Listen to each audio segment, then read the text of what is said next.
Friend इस question में हमसे पूछा है process of implementing 2 queues in array. अब इम्प्लीमेंटेशन कैसे करेंगे हम 2 क्यू का? तो देखिए इसमें सबसे पहले आपको करना क्या है, प्रोसेस बताया तो प्रोसेस लिखना कैसे है। एग्जाम का टाइम है तो थोड़ा मैं फास्ट चलूंगा। देखिए सबसे पहले हम पहला क्यू देंगे जिसका हम फ्रंट 1 रियर 1 लिखेंगे। फ्रंट 1 रियर 1 फॉर क्यू 1 के लिए हो गया, फ्रंट 2 रियर 2 फॉर क्यू 2 के लिए हो गया। यहाँ पे आपको उसके बाद देना है कि Q1 जो स्टार्ट होगा from left and move rights, मतलब लेफ्ट से राइट चलेगा, और वहीं पे Q जो 2 है start from right to move left, मतलब राइट से लेफ्ट चलेगा। ये चीज हो गया। 4 लाइन हमने लिख दी। हाँ जी लिख दी। पहला क्या लिखा हमने? पहला लिख दिया फ्रंट 1 रियर 1 के लिए है फॉर Q1 ये है, और फ्रंट 2 रियर 2 जो है अपना फॉर Q2 के लिए है। फिर हमने कहा क्या कि 1 जो स्टार्ट होगा लेफ्ट टू राइट और दूसरा जो स्टार्ट होगा राइट टू लेफ्ट होगा। ठीक है जी, मान लिया। थर्ड स्टेप में आपको करना क्या है, Q के अंदर 10 स्टोर करना है। लेकिन सबसे पहले आपको बताना है कि सिंस फ्रंट बराबर माइनस है 1 के। अब सर ये क्या आ गया? फ्रेंड अगर पहले की वीडियो नहीं देख रहे तो आपको मुश्किल होगा समझने में, क्योंकि पहले की वीडियो में मैंने बताया है कि -1 का मतलब है कि इंडेक्स, यानी मेरी जो इंडेक्स है वो 0 भी नहीं है, वो नील है, कुछ भी नहीं है। देखिए इंडेक्स स्टार्ट होता है 0 1 2 3। अगर मैं एरे में स्टोर करूंगा, ये स्क्वायर ब्रैकेट होता है एरे में स्टोर करने के लिए, तो मेरे को 0 1 2 3 स्टोर करना पड़ेगा। तो इसके अंदर मैं कितनी वैल्यू डालूंगा जरा बताइए? तो यहाँ पे जो एरे इंडिकेट करता है, स्टोर करता है, तो यहाँ पे कितने एलिमेंट है? 1 2 3 4। तो क्या मैं 4 स्टोर करूंगा? मेरे को 4 एलिमेंट स्टोर करना है, तो क्या 4 स्टोर करूंगा? नहीं, मैं एरे में यहाँ पे डिफाइन करूंगा 3, क्योंकि एरे मेरा स्टार्ट होता है 0 से। तो ये चीज पहला क्लियर कर दूंगा। बाकी के ये सारे आपके क्यू में कैसे ऐड हो रहे हैं, कैसे डी क्यू हो रहे हैं, सारे क्लियर हो जाएंगे। तो सबसे पहले मैंने बता दिया कि -1 का मतलब मेरा क्यू जो है वो खाली है, उसमें कुछ नहीं है। अब फ्रंट 1 के अंदर 0 है, तो फ्रंट 1 0 क्या है मेरा? ध्यान से देखिएगा। पहले मैं यहाँ पे इरेज कर दूं इसको। तो फ्रंट 1 मेरा 0 है, तो फ्रंट 1 0 क्या है? तो 0 के अंदर मेरे को 10 स्टोर करना है। तो रियर मतलब पहला, रियर मतलब इसमें प्लस प्लस मतलब री इंक्रीमेंट कर दो। तो रियर में -1 में मैंने करा क्या है, एक 0 इंसर्ट हो गया यहाँ पे, तो रियर 0 हो गया बराबर के। तो स्टोर मेरा 10 कहाँ पे आ जाएगा? यहाँ पे आ जाएगा एट ARR मतलब एरे, और रियर 1 में मेरा ये स्टोर हो चुका है। क्लियर है? हाँ जी क्लियर है। उस सिमिलरली सेकंड में भी मैं इंसर्ट करूंगा अपना Q20 इन Q1 के अंदर। तो 1 के अंदर 2 जो होगा मेरा क्या होगा? यहाँ पे 0 के बाद रियर इक्वल टू +1 हो जाएगा। तो मैं स्टोर कर रहा हूँ 20, तो 1 के अंदर मेरा 20 स्टोर हो जाएगा। क्लियर है? थर्ड देख लेते हैं फटाक से। तो यहाँ पे मैं करूंगा क्या कि अपना लेफ्ट से चलेगा। तो मेरे को करना क्या है यहाँ पे? देखिए सिंस फ्रंट 2 बराबर है 6 के, तो सेट 2 = 5 रहेगा।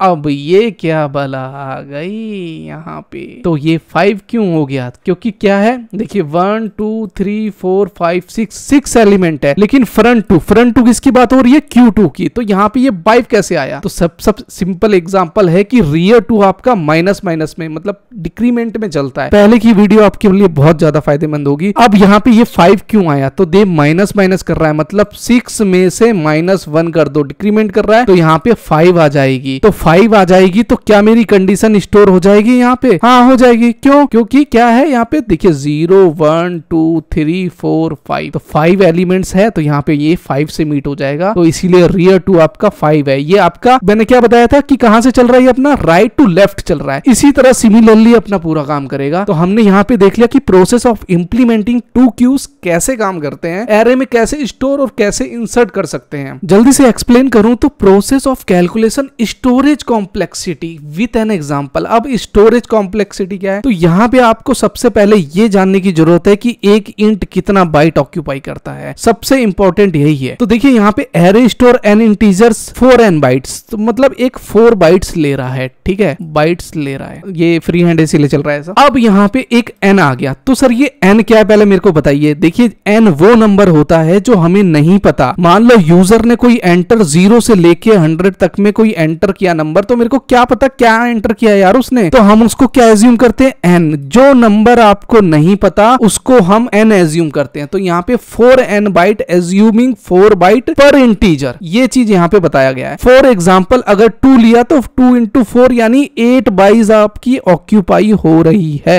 यहाँ तक क्लियर है? हाँ जी क्लियर है। अब देखिए कॉम्प्लेक्सिटी स्पेस कॉम्प्लेक्सिटी कैलकुलेशन काम कैसे करता है। देखिए स्टोरेज कॉम्प्लेक्सिटी रेफर करता है अमाउंट ऑफ मेमोरी और स्टोरेज को। Required by algorithm to execute relative to the input size and it includes. तो फिक्स पार्ट में मेमोरी रिक्वायर्ड कांस्टेंट है और वेरिएबल पार्ट्स मेमोरी। तो सर ऐसे तो कुछ समझ में नहीं आएगा, तो चलो प्रोग्राम के जरिए समझते हैं। ऑलराइट गाइस, तो यहाँ पे हम अपने VS में आ गए हैं, तो प्रोग्राम के जरिए जल्दी से समझाऊं तो स्टोरेज कॉम्प्लेक्सिटी काम कैसे करता है। देखिए स्टोरेज एक मैंने स्टोर एरे के नाम से लिया, आप कुछ भी ले सकते हैं। तो इंट यहाँ पे मैं अब ये डायनेमिकली कैसे कर रहा है, क्योंकि जब मैं अपना इंसर्ट करके कोई नंबर डालूंगा तब वहां पे मेमोरी एक्यूपाई का, उसे कहते हैं dynamic allocated an array of size n। मतलब कुछ नहीं पता, वो रन टाइम में नहीं पता चलेगा, कंपाइल टाइम में नहीं पता चलेगा, रन टाइम में पता चलेगा कि आपकी मेमोरी कितनी ऑक्यूपाई हो रही है। फॉर एग्जांपल अगर मैंने एरे में 10 दिया तो आपकी मेमोरी जो है वो 40 बाइट्स कंज्यूम करेगी। तो जल्दी से देखते हैं कि यहाँ पे मैंने फॉर लूप लगाया, इंट i दिया और i बराबर 0 के है। तो ये कब तक लूप चलेगा, जब लेस देन n है। तो मान लो 10 दिया है तो फिर 9 10 इस तरह एक एक करके चलेगा, आपका एक एक इंक्रीमेंट हो जाना चाहिए। और i into 2 store double for index के लिए दिया है मैंने। प्रिंट स्टोर वैल्यू में जल्दी से समझाऊं तो यहाँ पे मैंने करा क्या है फ्रेंड, देखिए स्टोर वैल्यू इन एरे में करेगा क्या कि i की वैल्यू देखेगा 0 है, तो 0 के बाद i less than n, i plus plus, और जो एरे के अंदर स्टोर हो रही है वैल्यू वहां पे वो प्रिंट हो जानी चाहिए। तो प्रिंट कैसे होगी, तो पहले मान लो 0 है तो इंटू 2 होगा, फिर 4 फिर 6 फिर 8, मतलब डबल होते जाएगी उसकी इंसर्ट की। ये इसके अकॉर्डिंग मैंने आपको समझाने की कोशिश करी है। सी आउट करके प्रिंट करा दूंगा, एंडल नेक्स्ट नाइल कर दूंगा और फिर कैलकुलेट मेमोरी पे यहाँ पे मैं n इंटू साइज ऑफ। अब साइज ऑफ क्या आ रहा है, तो आपके इंटीजर का साइज लेगा कितने बाइट का है। तो कंपाइलर को ऑलरेडी पता है कि 4 बाइट का है, तो मैंने n इंटू मतलब 10 किया तो 10 इंटू 4 हो जाएगा, यानी 40 हो जाएगा। तो बाइट्स और यहाँ पे एंडल और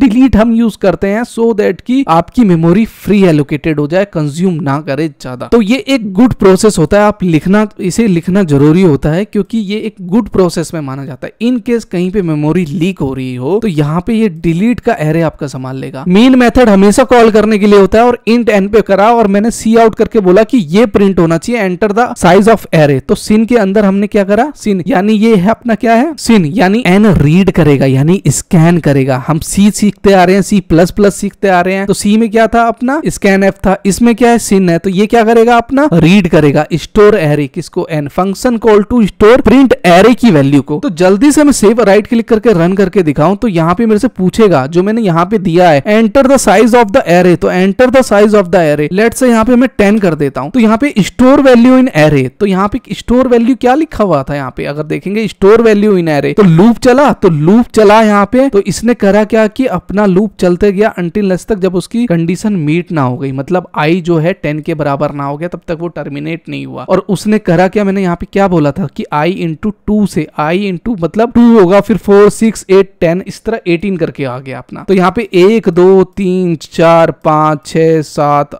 8 9 10 है, तो 10 वैल्यू दी है। Memory used for array 40 byte, सबसे इंपॉर्टेंट है 40 बाइट्स, यानी 4 बाइट्स का कर रहा है, तो 10 इंटू 40 हो गया, तो टोटल मेरी मेमोरी कितनी 40 बाइट्स की हुई। तो इसी तरह की से काम करता है कुछ स्टोरेज कॉम्प्लेक्सिटी। तो यहाँ पे हमने देख लिया कि कैलकुलेशन स्टोरेज कॉम्प्लेक्सिटी कैसे काम करता है सिंपल वे में। अगर पसंद आ रहा है तो फ्रेंड वीडियो को लाइक करते रहिएगा, शेयर करते रहिएगा।